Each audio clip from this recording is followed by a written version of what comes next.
Hello everyone, I'm Sophie and I'm currently at Kechara Forest Retreat, Bentong, Malaysia. And I'll be reading from Rinpoche's blog post, His Eminence the 25th Sam Tuku Rinpoche's blog post, Love Without Agenda. And I'll name it as part 3 because this is the third session that I'll be doing on this blog post, a continuation. And as usual, before I start reading, I will share a picture with you. There you go. Love without agenda. Impermanence is the truth that cannot be taken away by any philosophy, any religion, or anyone. You see, there are philosophical methods that different religions can debate on each other, and the debate goes on and on. But there are ultimate truths such as impermanence that no one can debate on, that no one can take away, and no one can demean, or no one can say it doesn't exist. So those are the universal truths that Buddhism likes to focus on. It's not debatable. You want to debate, you can, but there will only be one conclusion. If you talk about meditating on Buddha or Jesus, there are many debates, and that debate has no conclusion. It's either or, no problem. But if you talk about impermanence to apply to making ourselves feel an urgency not to lose a chance, that one is not debatable. Why? Why is it not debatable? Because it is the truth that encompasses all cultures, all people, all races and time. So we meditate. If we meditate on impermanence, that's the person we are very attached to. That's the person we are very attached to. Usually in life, it's people, it's money, it's entertainment. Those are things that we are usually attached to, most of us. Most of us. Attached meaning what? Let me give you the definition of attached. Attached meaning we feel that this person, this situation, this activity will secure us what we want in life. That we have this person, if we have this activity, if we have this action, we are secured. Hence, when we feel that, think about it. When we feel that and we engage in it, we are still insecure. The person we are with might be taken away by someone else. The person we are with, their mood might change, thoughts might change, our karma with that person might end. We ourselves may not like that person anymore, or the person might be separated by sickness or death or other reasons. And so, when any of these reasons arise for us to be separated from that person, we suffer tremendously. Why do we suffer tremendously? Because we held on to this person as security and permanence. And that's where the suffering comes. So people blame the person. It's not the person, it's our projection of the person. We have to think about that. So therefore, if we are attached to some activity, if we are attached to some activity such as frivolous entertainment, and we are very attached to it, attached again means what? Thinking that this activity brings us secured, constant, non-stop happiness if we are attached to it. That's the definition of attachment. So don't take it as a negative connotation. Take it as just an explanation of how the mind works. When we are attached to frivolous entertainment, that moment we feel peace, but we find that we gain less and less and less and less and less peace, less and less security, less and less respect, less and less achievement. Why is that? Because Frivolous entertainment takes us away from achieving our work, achieving our assignment, achieving our goals, achieving our spiritual practice, achieving our manifestation of love for the people we love, for example, our parents, our partners. It takes away from it. Why? If we engage our time in frivolous entertainment again and again, it's not negative in itself, but its repercussions are negative. Why? It takes away from something else that we can accomplish that would gain us respect, that would gain us love, that would gain us friends, that would gain us, inverted commas, samsaric security of some level. Some level. So when we are frivolous, just very simple, if we are supposed to do an assignment or we are supposed to do something for work and we don't, and we are sitting there staring at the sky, we are imagining things, we are watching TV, we are surfing on the net, we are running around with friends, we are gossiping, we are doing these kind of things. The actions that we are supposed to do, we don't get to do. And when we actually get to it, we do it very fast, haphazardly, as quick as possible, or we altogether forget. So what's the repercussions of that? It's very clear. Our bosses and friends and our co-workers will not respect us. We lose respect for ourselves. It's only so much we can hide. It's only so long we can hide. That is just an example that we can apply for everything.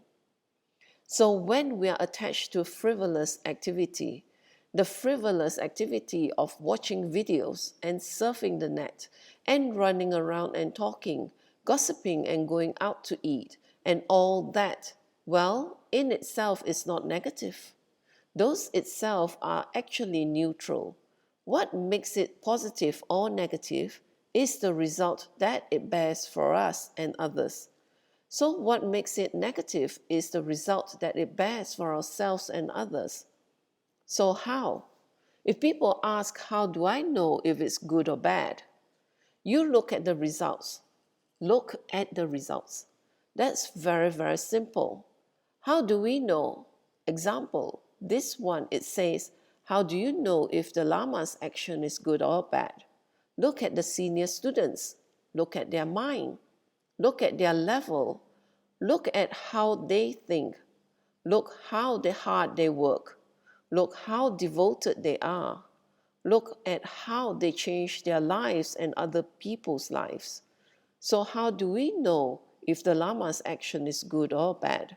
If we are confused, we look at the senior students. We look at the results of it. We look at how other monks react or other teachers react. We see how the students react. We see those actions as a result of whether our Lama's actions are good or bad. So I will get back to that because that talks about unconventional methods. Number 2, as Joe has put here. So the important thing is this. If we use any labels to not engage in Dharma practice, if we use any labels to not engage in Dharma practice, then let's make it very simple and let's make it very direct. People we love, we actually don't love. The people that we love, we actually don't love, and that stems back from Shantideva's Bodhisattva Charya Vatara. If we don't engage in spiritual practice, we don't love the people we love, although we say we love them. Why? There is ultimate love and there is ego love.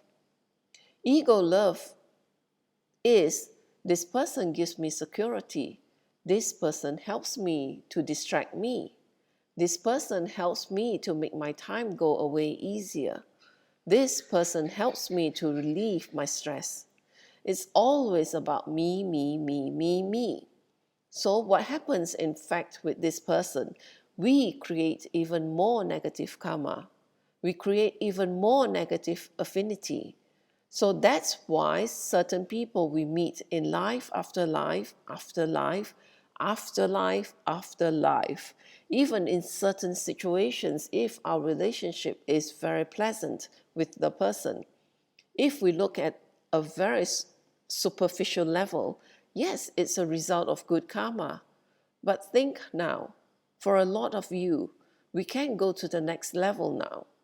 If you think about it carefully, a very pleasant relationship is very dangerous. Why? It takes us away from spiritual practice. If that's not the case, Buddha would not have become a monk. We think about that. So, if we have a very pleasant relationship, the key is, of course, we can stay in the relationship. But we must stay in the relationship with awareness of its truth, so that we will engage in spiritual practice that ultimately helps the person and ourselves.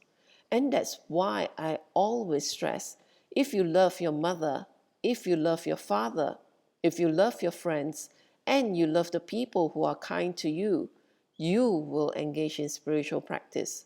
That is what I have told many people for many years.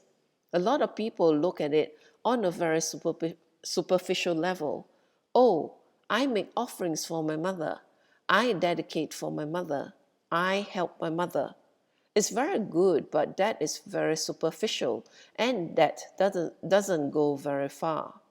If you really love your mother, if you really love your father, if you really love our teachers and our friends, and our Dharma brothers and sisters, and people are all around us, if you really love them, do you know how you love them? By doing what Shakyamuni did, confronting your attachments. Why did Shakyamuni leave the palace? Why did Shakyamuni at such a young age give up his beauty, his hair, his clothes, his ornaments, his kingdom, his life, his position, his fabulous wife, his beautiful son, his dancing girls, his mother, his father, his food, his palace, his servants, the walls, the riches? Why did he give all that up openly, directly for a normal mind? It looks like he gave up. He didn't give up. He didn't give up at all. In fact, he loved them so much, he went to do something about his love, just like Jesus Christ, just like Jesus. Lord Buddha loved so much, and how did he love? This level, that level of bodhisattvahood, it was his last lifetime. It was absolutely his last lifetime that he would be in samsara uncontrolled, supposedly uncontrolled. Let me use that for convenience sake. Because he loved his mother and his father and all the mothers and fathers he had in his previous lives, and his wives, his sons, his servants, his attendants, he loved everyone so much, he cut his attachments. And with no much obstacles, and with so much obstacles, from his parents. And his obstacles weren't just 1 year or 2 years.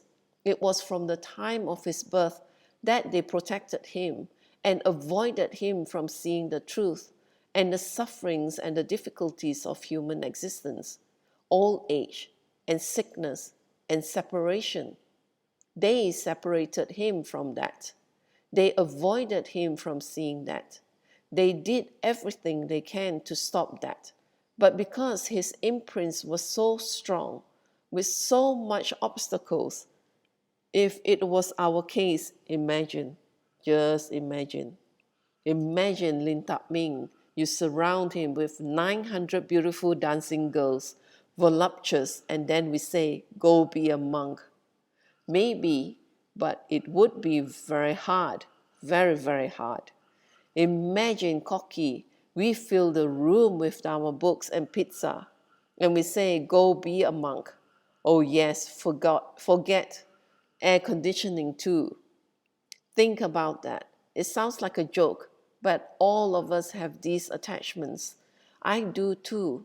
If we pile the room with lots and lots of money, FDs and gold bricks and diamonds, and it's just filled with all this money, filled, and it is overwhelmed with money. It's just tremendous, you know. You can't get away from the money. Since he's physically since he physically knows he is going to be picked, Joseph, his psychic, because he's sitting there going, imitating a face. He's a good sport. He's a very good sport. Really is a good sport. But he has to be a good sport because he wants to be enlightened. So we have to get our mind away from, I like this, I don't like this. Lamas tease students to death. They stop when it doesn't bother them anymore. The lamas are very kind to put themselves in people's view as nasty. They break their conventions and people question, why is the lama so nasty? Lamas are very kind to put themselves in that light openly. So therefore, if you put Joseph in a room full of money and FDs and gold, that's the same attachment as the videos and the pizza and the books. Why is Corky's, inverted commas, attachment bigger than, inverted commas, Joseph's? Attachment is attachment. It is what keeps us away from spiritual practice. One is not worse than the other. So if you keep a room full of that and you tell Joseph, go be a monk, give up everything, give up, that's a negative connotation. Renounce quite hard. Quite hard. Quite hard. That's why we respect monks and we fold our hands to monks and we support monks. We don't say negative things about them. We don't put them down. We don't slice them up. We don't criticize them because we have never reached that level where we can give up anything. So even if you have a monk that is, inverted commas, bad, he seems a little fat, he seems a little greedy, they don't meditate as much, they are still better than you. They are still better. They are still much better than you. That's what older monks tells us when we are in the monastery. You don't look at the few vows that they have damaged. You look at the vows they haven't damaged. It's much more, 253 to be exact. So if they damage 2 or 3 vows, they still have 240 plus. That's more than you will ever be able to even think about. And with that, I stop my sharing here. And do join me for my next session where I continue sharing from this Love Without Agenda. And I'll end this with a completion dedication in Tibetan.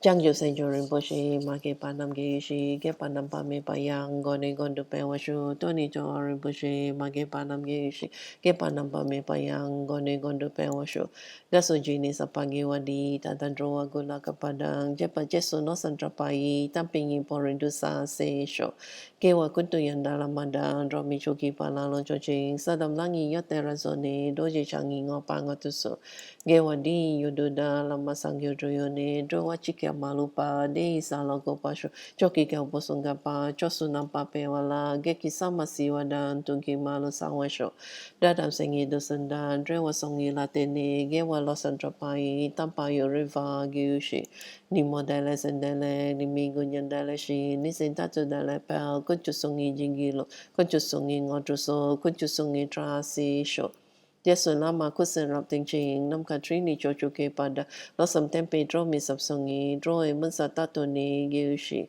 gang ri ra we ko we shin kam dem pen dan de wa ma lu gyo we ne cherin se won ten sing get so hi cha pe shi de ba ru de ge shi hom tom pe ngo tro ma lu pa den de da la sa du so ko dan de pa long chot nam ke pa so shik shuk ten sel.